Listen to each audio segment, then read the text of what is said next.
Shko për bisedën sonte do të flasim me Xhafer Tahirin që është kryetar i Vushtrrisë. Mirë se vini zot Tahiri. Mirë se u gjejmë, faleminderit për ftesën. Do flasim më shumë për skenën në qendër, natyrisht kemi disa pyetje për Vushtrinë, por do të flasim për zhvillimet politike në qendër, sepse di që jeni interesuar dhe një pjesë e tyre. Si e shihni diskutimin që po bëhet për çështjen e kufive nga ana e pushtetit dhe opozitës? Unë mendoj që është një diskutim totalisht i pavend, i dëmshëm për Republikën e Kosovës, i dëmshëm për të ardhmen e qytetarëve të Republikës Kosovës në një vit kohë në vend që të koncentrohemi në zhvillim ekonomik, në investime në shëndetësi, në investime në arsim, ne po mirëm me tema që janë totalisht të dëmshme për neve. Pse janë të dëmshme? Në të drejtën ndërkombëtare, elementi i parë i sovranitetit të shtetit është një territor i definuar qartë. Një popullsi është elementi i dytë dhe një autoritet shtetëror që ushtron autoritetin shtetëror në territorin e definuar qartë. Dhe sot, Serbia ka arritur të futë në diskursin e diskutimeve një territor të padefinuar për Kosovën. Ashtu ata e paraqesin Kosovën si një territor të padefinuar. Dhe prandaj, kjo është jashtëzakonisht e dëmshme, mendoj që ka qenë një dëm i jashtëzakonshëm dhe është një dëm i jashtëzakonshëm që po i bëhet të ardhmës të Kosovës. Gjejmë 10 vite pas pavarësisë të Kosovës, po t'i thëshëm dikujt para 20 viteve, kur fitum lirin, që pas 20 viteve, presidenti i Republikës të Kosovës do t'ulet me presidentin e Republikës të Serbisë, që ka qenë një nxënës i Sheshelit, është rritur me idetë e Sheshelit, në partinë e Sheshelit, dhe diskutojnë, marrin ngërshër në duar për ndarë territorin e Republikës të Kosovës, për të bërë korrigjimet kufirit, askush nuk do ta besonte. Dhe ja ku jemi, 20 vite pas lirisë, 10 vite pas pavarësisë, mendoj që kjo është një çmenduri politike që në kohë kur të shikojmë mrapa 10 vite nga sot, do të themi që kjo ka qenë gabimi më i madh dhe dëmi më i madh që është bërë Republikës të Kosovës. Por a do të arrijë kjo opozit me kaq shumë numra në kuvend, pra spaku numerikisht e fortë, me diferencë me pushtetin vetëm 3-4 deputet, që ta ndalë presidentin Thaçi në këtë përpjekje? Legitimiteti demokratik edhe aktualisht në kuvendin e Republikës Kosovës është me opozitën dhe me numrat që opozita ka në kuvendin e Republikës të Kosovës. Dhe ashtu siç e thanë miqtë tonë ndërkombëtar kohëve të fundit, kjo shumicë, kjo mazhorancë nuk ka legitimitetin e nevojshëm demokratik për të vendosur për tema të tilla, nuk e ka as mandatin ligjor për diskutuar për kufit, sepse është kundërkushtetuese të diskutosh për kufit e Kosovës, sepse në kushtetut e kemi të shkruar qartë që Kosova nuk ka pretendime territoriale ndaj asnjë vendi tjetër fqinj, dhe kushdo që diskuton për të tilla tema shkel këtë nem të kushtetutës së Republikës së Kosovës. Prandaj mendoj unë që as nuk e ka tani dhe është koha që me qenë se liderët caktuar politik e kanë hapur këtë temë, është koha që të kthehemi te sovrani, kërkojmë legitimitetin e sovranit, edhe me temat që janë aktuale dhe do të shohim pastaj se si do të vendosë sovrani karshi temave që i kanë ngritur këta lider politik dhe pastaj nëse vërtet e marrin shumicën e qytetarëve, edhe e kanë legitimitetin për të vendosur për ato tema. Por unë besoj që nuk e kanë. Por se janë mbajtur para një viti, këto institucione kanë legitimitetin. Por këtu nuk kanë qenë temat që janë diskutuar para një viti. Në zgjedhje e para një viti nuk ka qenë temë këmbimi territoriut mes Republikës së Kosovës dhe Serbisë.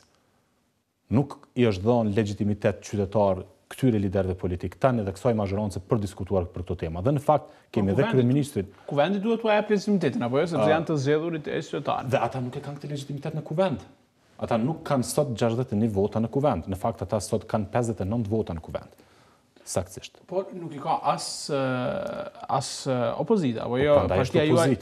Po partia juaj po insiston që shumë shpejt në muajin tetor, mbase do të ngrisë një emocion mosbesimi, por a duhet ta marrë këtë hap LDK-ja bashkë me opozitën pa qenë e sigurt se i ka votat për ta rrethuar qeverinë? Unë mendoj që opozita ka të drejtën morale dhe duhet në çdo kohë që të paraqes brenda afateve ligjore mocionet e votbesimit ndaj qeverisë, sidomos kur kemi vendime të rëndësishme të kësaj natyre që diskutohen. Prandaj unë mendoj që edhe duhet dhe LDK-ja do të paraqes mocionin bashkë me parti tjera opozitare, pa marrë bajraktarizëm, pa marrë protagonizëm në këtë proces. Kosova ka nevojë për një qeverisje të re, të gjithë ne jemi koshient dhe tashmë jemi bindur që Kosova ka nevojë për një qeverisje të re, dhe kjo qeverisje e re duhet të vijë nga zgjedhjet që duhet të mbahen ku sovrani, qytetari i Kosovës do të jap fjalën e vet. Nuk ka numra, s'ka numra, pra duhet bindur dikën nga partitë në pushtet që të votoj për rrëzimin e kësaj qeverie dhe nuk u shohim ndonjë disponim të ndonjë partie për ta bërë këtë. Kuvendi i Republikës Kosovës sot është në një krizë, një blokadë totale. Kjo shumicë që pretendon se ka legitimitet për qeverisur vendin, nuk ka shumicën e votave për qeverisur vendin. Asnjë ligj, asnjë marrëveshje ndërkombëtare nuk mund ta kalojnë, asnjë vendim të rëndësishëm nuk e kanë numrat për të kaluar. Prandaj këta duhet të reflektojnë dhe të japin ndërheqje dhe të kërkojnë edhe një herë, dhe nëse vërtet opozita është gabim në qëndrimet e saj, atëherë do ta merr përgjigjen e merituar nga sovrani. Por këta me qenë se po qeverisin, pozita duhet të ketë numrat në kuvend. Jo opozita, sepse në momentin kur opozita ka numrat në kuvend, nuk është opozit, është pozit. Por këta që, domethënë, mazhoranca që tani qeveris, këta duhet të kenë numrat në kuvend dhe në momentin që nuk i kanë, duhet që të hapin rrugën dhe të shkojmë në zgjedhje dhe të kërkojnë mandat të ri nga qytetarët e Republikës Kosovës me platformat politike dhe pastaj t'i kthehemi prapë kuvendet. Cili është qëndrimi juaj për protestën e vetëvendosjes të shtunën kundër kësaj ideje të presidentit Thaçit, që e kundërshton edhe partia juaj? Unë mendoj që në Republikën e Kosovës ka mjaft arsye për të protestuar. Të gjithë ne mund gjejmë arsye për të qenë pakënaqur me zhvillimet që janë në vend, të gjithë ne mund gjejmë arsye për të shprehur pakënaqësitë tona në forma të ndryshme, edhe individualisht. Mendoj që Republika e Kosovës asnjëherë në këto 10 vite nuk ka qenë më keq në kuptimin e saj ndërkombëtar, të sovranitetit të vet ndërkombëtar, sesa që është tani. Dhe kjo krejt si rezultat i një avanture politike të papërgjegjshme të presidentit në diskutimet ose në dialogun me Serbinë. Unë mendoj që protesta për të qenë suksesshme duhet që të hiqet dorë nga protagonizmi dhe nga bajraktarizmi që quajmë ne për të organizuar protestë. Unë mendoj që ka pas ende kohë dhe hapësirë për diskutuar subjektet opozitare, për metodat e ligjshme në Parlamentin e Republikës Kosovës, të provohet mocioni në Parlament dhe vërtet, nëse edhe opozita aktuale nuk i ka numrat, por prapë vetëm pse opozita nuk i ka 61 numër në kuvend për të rrëzuar qeverinë, atëherë mund të krijohej hapësirë nevojshme ligjore, legjitime për të pasur protestë. Deri atëherë shoh ma tepër protagonizëm se sa qëllim vërtet për të bashkuar opozita. Ne në Vushtri, në fakt, jemi bashkuar bashkë me lëvizjen vetëvendosje në zgjedhjet e fundit lokale dhe qytetarët e Kosovës kanë treguar që në Vushtri të paktën, përkundër që kemi qenë një grup shumë i ri, në fakt, në kuptim të moshës, pretendent për të udhëhequr komunën, na kanë besuar në mënyrë masovike. Dhe unë kam marrë mbi 15.000 vota për të zgjedhur kryetari i komunës së Vushtrisë, që nuk ka ndodhur asnjëherë pas luftës në Vushtri që një kryetar komune të zgjedhet me mbi 15.000 vota.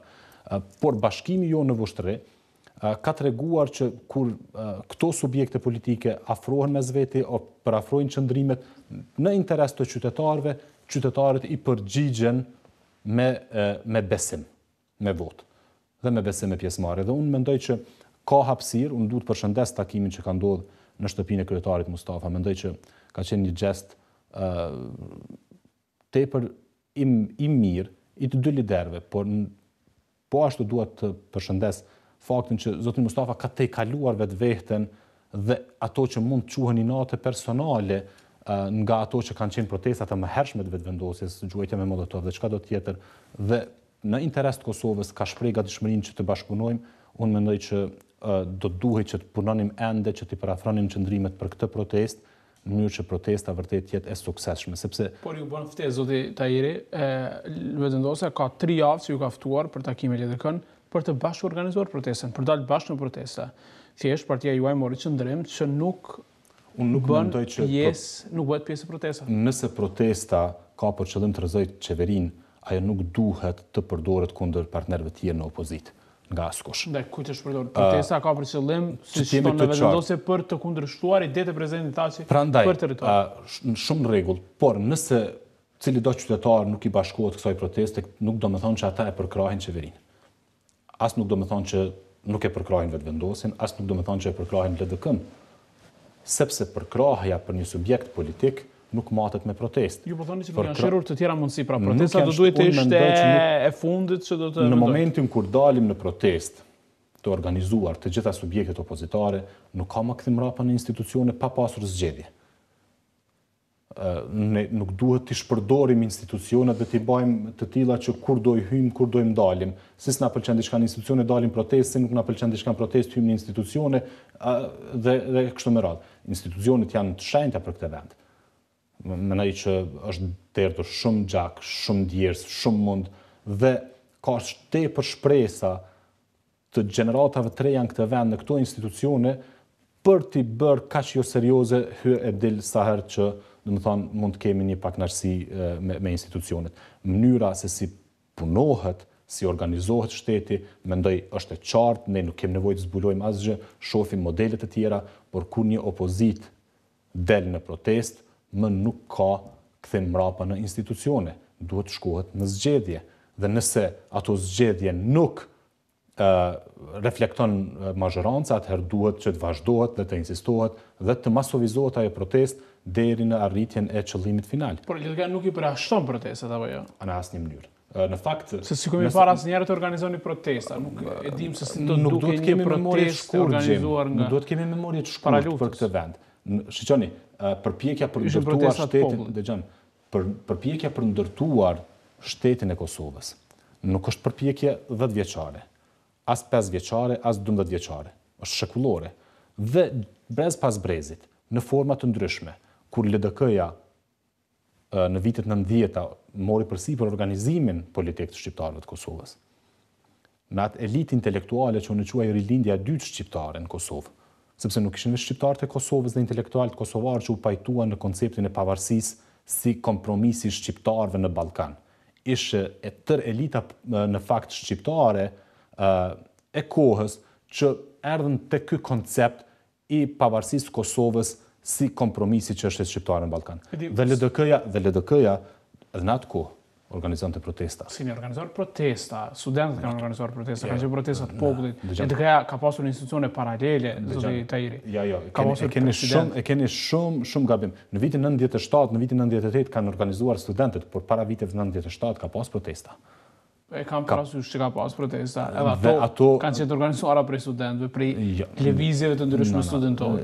E keni gabim, mendoj që duhet ktheheni mrapa dhe tiri shikoni informacionet. I kam rishikuar, i kam lexuar, shumë njerëz nuk mbajnë mend se LDK-ja të ketë organizuar protesta në rrugë.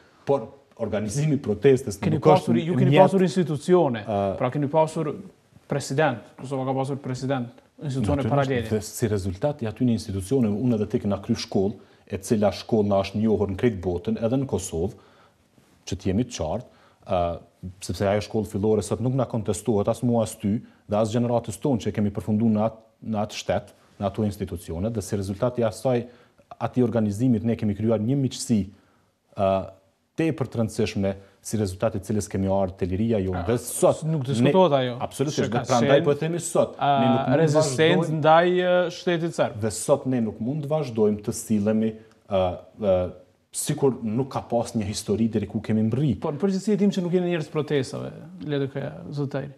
Por kjo nuk na bën të këqij. As nuk i bën të tjerë të mirë. Vetëm po themi që nuk jeni njerëz protestave, kaq.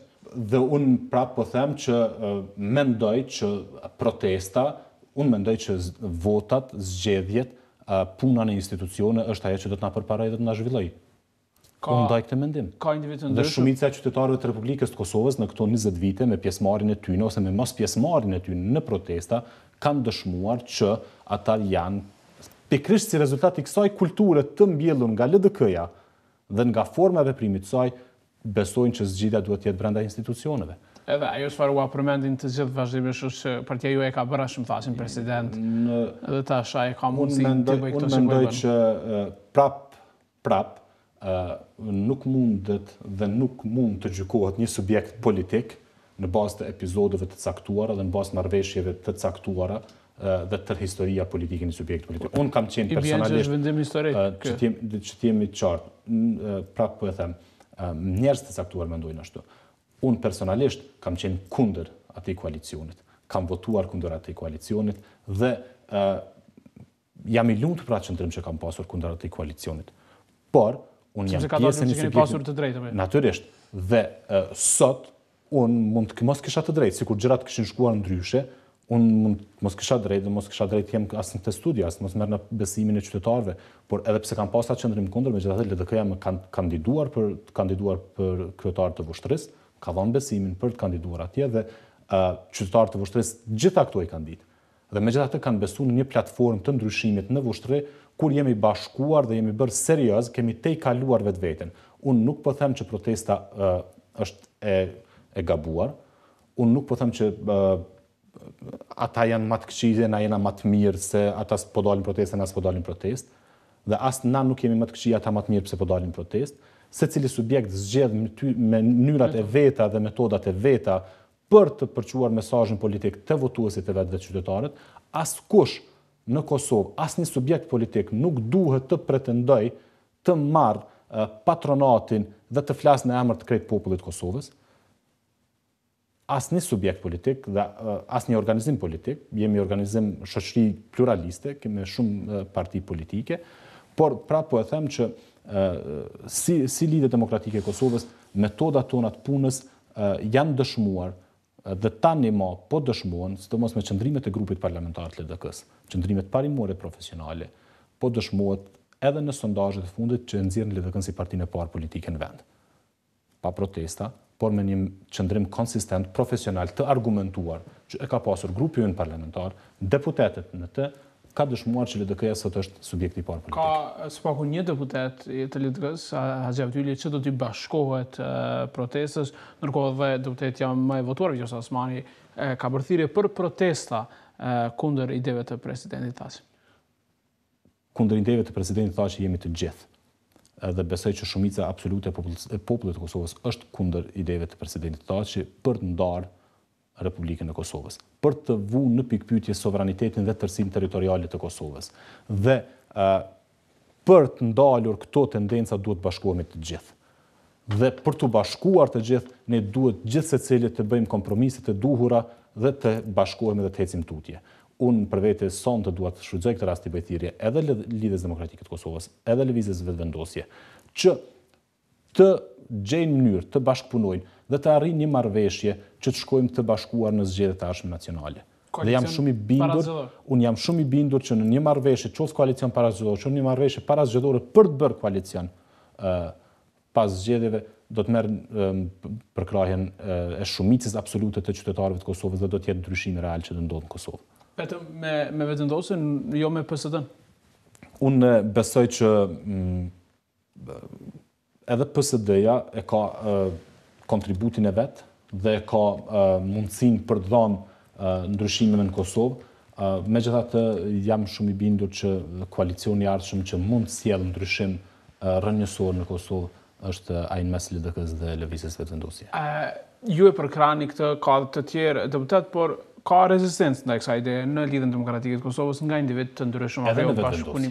Natyrisht. Po, nëse po flasim për LDK, pra ka rezistencë, besoj edhe për shkak të historisë së marrëdhënieve ndërmjet këtyre dy partive, sepse ju përmendet pra gjatë 3 viteve vetëvendosja kur ishte opozitë me të tjerët, ka qotur gaz vazhdimisht. Ne në Vushtri kemi ndërtuar një koalicion të qëndrueshëm. Edhe për kundër faktit që kemi garuar kundër njëri tjetrit në Prishtinë si subjekte politike.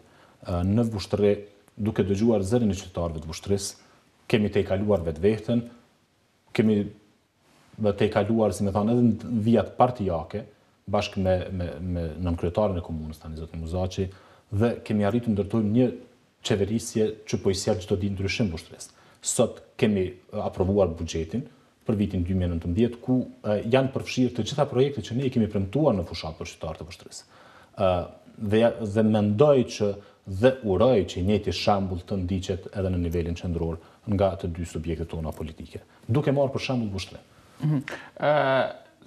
Ka shoqëtar për çkarrime të ndryshme në LDK dhe po afrohen edhe zgjedhjet e përgjithshme vitin tjetër natyrisht në maj. Sa mund të mbetet e bashkuar LDK-ja në përgjithësi, duke pasur parasysh natyrisht ambicjet e shumë individëve që për ta udhëhequr partinë nëse zoti Mustafa nuk merr edhe një mandat? Unë mendoj që ka shumë tifozllëk jashtë LDK-s për të ndarë LDK-ja. Por LDK-ja nuk do të ndahet në asnjë mënyrë. Nuk ka individ brenda LDK-s, as grup që ka fuqinë për të ndarë Lidhjen Demokratike të Kosovës. Për fat keq neve kemi kaluar një proces të ndarjes në vitin 2007. Gjitha subjektet politike pas neshe kanë kaluar procesin e ndarjes. Edhe PDK-ja, edhe AK-ja, edhe vetëvendosja dhe të gjitha subjektet. AK-ja nuk është ndarë ndonjë. Individ kanë hyrë, kanë dalë nën kryetare, kryetar. Si parti nuk është ndarë, e thot me krenari zoti Haradini. Parti që udhëheqet e vogël parti. Jo determinuese për fatet e Kosovës, me kisha me thonë unë. Megjithatë, si parti e respektueshme sigurisht në Republikën e Kosovës, sepse sot udhëheq qeverinë. Por ti kthehemi kësaj historisë së ndarjeve të subjekteve politike, mendoj që gjitha subjektet e kanë marrë mësimin që duke u ndarë, nuk mund të arrijnë qëllimin që të sjellin ndryshim pozitiv në Kosovë dhe besoj që në brenda Lidhjes Demokratike të Kosovës do të gjinden forca që do të shtyjnë proceset përpara dhe që do të ndëgjojnë zërin e qytetarëve të Kosovës kur vjen në pyetje udhëheqja e Lidhjes Demokratike të Kosovës dhe unë jam shumë bindur, unë kam qenë në LDK edhe në kohën kur kam udhëheq forumin e rinisë, edhe në kohën kur njerëzit janë organizuar dhe kanë thënë Xhaferi përket atij grupit ose atij grupit ose komplet forumi i rinisë që unë kam udhëheq, në fakt na kanë vendosur në grupe të caktuara, por koha ka dëshmuar që ne kemi pasur të drejtë, kemi qëndruar aty dhe jemi edhe sot aty. Por që mendoj që, do të them prapë e them, ne duhet dëgjojmë zërin e qytetarëve kur janë puna të zgjedhjet brenda LDK-s, duhet të ruajmë traditën që e ka LDK-ja, të asaj elitës intelektuale që gjithmonë e ka udhëheq LDK-n dhe jam i bindur që me këtë ne do të arrijmë që të ruajmë primatin si subjekti i parë politik në vend, ashtu siç na tregojnë sot sondazhet. Por keni një person të rëndësishëm, një nënkryetar, kryetari Zilani, zoti Aziri, që dallon me gjithë ju për një çështje kaq të rëndësishme, siç është ndryshimi i kufive, ai pajtohet me presidentin Thaçi që Lugina Preshevës duhet të bëhet pjesë e Kosovës. Si do të ndikojë kjo në LDK? Unë nuk i komentoj, do të them, qëndrimet individuale të as të zoti Azirit, as të njerëzve të tjerë. Mendoj se qëndrimi i LDK-s është edhe i kryesisë edhe i grupit parlamentar është qëndrim unik, zyrtar dhe i qartë. Lidhja Demokratike e Kosovës është kundër ideve të presidentit Thaçi për ndryshimin e kufijve të Republikës të Kosovës dhe do të përdor çdo mjet, duke përfshirë edhe protestën, për të ndalur këtë qëllim të presidentit Thaçi. Dhe do të bashkëpunojmë me secilën forcë politike që ka për synim që ta ndalë këtë objektiv, mendoj ogurzes për Republikën e Kosovës.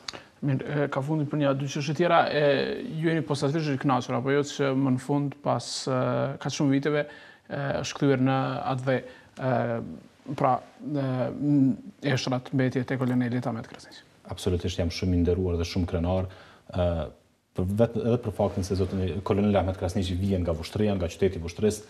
Në Vushtri ne kemi tash emërtuar një shesh me emrin Ahmet Krasniqi.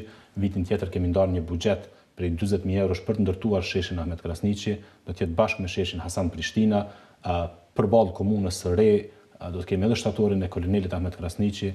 Më vjen keq që në Vushtri, në qytetin e Vushtrisë nuk ka pas emër me emrin e kolonelit Ahmet Krasniqi deri tash. Ka qenë vetëm një rrugë në fshatin e tij të lindjes në Zhilivod me emrin e kolonelit, në qytet, brenda qytet nuk ka pasur rrugë. Sepse nuk do të PDK-ja. Natyrisht, ka qenë një gabim i PDK-s që nuk ka bërë një gjë të tillë. As Ibrahim Rugova nuk ka rrugë, emërtim të rrugës me emrin Ibrahim Rugova në Vushtri. Do ta bëni. Do ta bëjmë sigurisht. Kemi emërtuar sheshin kolonel Ahmet Krasniqi në Vushtri dhe personalisht jam shumë i lumtur që koloneli është kthyer në atë dhej, por edhe sonte e përsëris kërkesën që drejtësia të bëj punën e vet dhe vrasësit dhe urdhërdhënësit e këtij ekzekutimi makabër të dalin para drejtësisë. Dhe ka një javë që është diskutuar pra publikisht nga individ të ndryshëm që thonë se fatoskleose dikush e ka vrarë ose që dhe natyrisht akuzat kanë qenë jo vetëm për zotin Krasniqi, por edhe të tjera figura të LDK-s të përhershme për individ të skenës politike të Kosovës që kanë qenë pjesë të këtyre vrasjeve. Ekstremizmin politik në Kosovë më së tepër me ka vuajtur Lidhja Demokratike e Kosovës dhe njerëzit e saj. Dhe prandaj unë sot jam shumë i rezervuar kur flasim për metoda ekstreme të politike që mund të jenë edhe protestat që asnjëherë nuk mund ta dish nëse mund të eskalojë në dhunë ose të ngjajshme. Ky ekstremizëm politik në Kosovë sigurisht që ka dëmtuar mas tepër Mbledhjen Demokratike të Kosovës. Kemi këtu parasysh zotin Shaban Mana, Ismet Raci, Xhemal Mustafën, Enver Malokun, të gjitha këto figura, koloneli Ahmet Krasniqi, të gjitha këto figura që pas bardhjen e fatit të tyre, liria jonë nuk është e plotë. Familjet e tyre kanë nevojë për një përgjigje nga shteti i Kosovës, pse këta njerëz u vranë në liri. Dhe familjarët gjithmonë kanë pasur akuza edhe ndaj LDK-s që duke qenë në pushtet, pra disa herë nuk ka bërë sa duhet. As LDK-ja nuk është pafaj në kuptimin e zbulimit të urdhërdhënësve dhe ekzekutorëve të këtyre akteve kriminale politike me qëllime qarta politike për dëmtuar Lidhjen Demokratike të Kosovës, por mendoj që ka bërë përpjekjet e veta si subjekt politik dhe unë jam i bindur që drejtësia herët avun do të atë fjallin vetë dhe këto do të zbulohen. Për vushërinë si përshkon qeverisja, tha që bashkëqeverisja me vetëvendosjen atje është stabile, apo jo? Jo vetëm me vetëvendosjen, edhe me AKR-n, edhe me AK-n, edhe me NISM-n, ne kemi një prej koalicioneve më të gjëra në krejt Republikën e Kosovës. Vetëm PDK është vetë në anën tjetër. Vetëm PDK dhe Lëvizja për Bashkim, por jam shumë i lumtur që në Vushtrri, do të thonë qytetarët e Vushtrisë kanë besuar një gjeneratë të tretë të politikanëve, pavarësisht që kemi marrë nga subjekte të ndryshme politike, kur jemi bashkuar në balotazh, kemi marrë një përkrahje masive nga qytetarët e Vushtrisë për të sjellë një ndryshim cilësor në Vushtri. Dhe ky ndryshim ka filluar tani më me buxhetin e vitit 2019, ku ne kemi paraparë një sër projektesh kapitale të rëndësishme që do të transformojnë qytetin e Vushtrisë. Cili është projekti më i madh? Është sheshi që e përmendet? Jo, në fakt projektet më të mëdha në qytetin e Vushtrisë për vitin tjetër do të jenë fillimi i ndërtimit të stacionit autobusëve, fillimi i ndërtimit të tregut për prodhuesit vendor, një përkrahje drejt për drejt për prodhuesit vendor e kemi futur si projekt. Pastaj zona ekonomike që ka filluar si vjet të investohet dhe do të vazhdohet edhe vitin tjetër. Do të kemi, shpresoj shumë, një investim direkt të huaj në minjerin e Dubovcit dhe të Galicës, që tashmë ka marrë dritën jeshil nga qeveria shpronësimi pronave në atë zonë dhe do të kemi një investim që do të krijojë deri në 200 vende të punës në sektorin minerar në komunën e Vushtrisë në vitin e ardhshëm, po e hapim perspektiven e zhvillimit të biznesit dhe ndërmarrësisë private sepse ata krijojnë vende të punës. Në komunën e Vushtrisë komuna në 3 vitet e ardhshme i lirohen krejt 30 vende të punës, ndërkohë që është biznesi ai që krijon vende pune.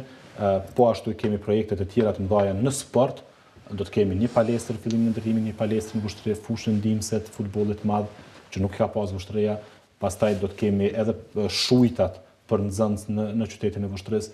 Në këtë vit ne kemi filluar me reforma të rëndësishme në mbrojtjet e ambientit, tani më për herë të parë në krejt qytetin e Vushtrisë kemi mbledhjen e mbeturinave që nuk mundet më quajtur një farë krenarie për shekullin 21, por për Kosovën tonë, për kushtet e Kosovës, të kemi, domethënë, edhe në fshatin më të larg të Vushtrisë shërbimin e mbledhjes mbeturinave, mendoj që është një arritje. E kemi modernizuar shumë administratën komunale, sigurisht e kemi hapur komunën për qytetarët, sot çdo qytetar mund vit takoj kryetarin e komunës, nën kryetarin, cilin do prej drejtarëve pa asnjë problem, pa protokoll. Kemi rritur transparencën në shpenzimet e buxhetit komunal në Vushtri dhe po vazhdojmë me ato ndryshime të domosdoshme, sigurisht që ndryshimi nuk është një veprim i njëhershëm, por është një, si më thënë, proces gradual që do ndodhë në komunën e Vushtrisë. Kemi rastin tjetër herë, besoj që të flasim gjerësisht për Vushtrinë edhe me pyetjet e qytetarëve nga Vushtria. Ju falenderoj këtë herë për bisedën. Faleminderit. Do të kthehemi pas pak me Dilaverin për sportin.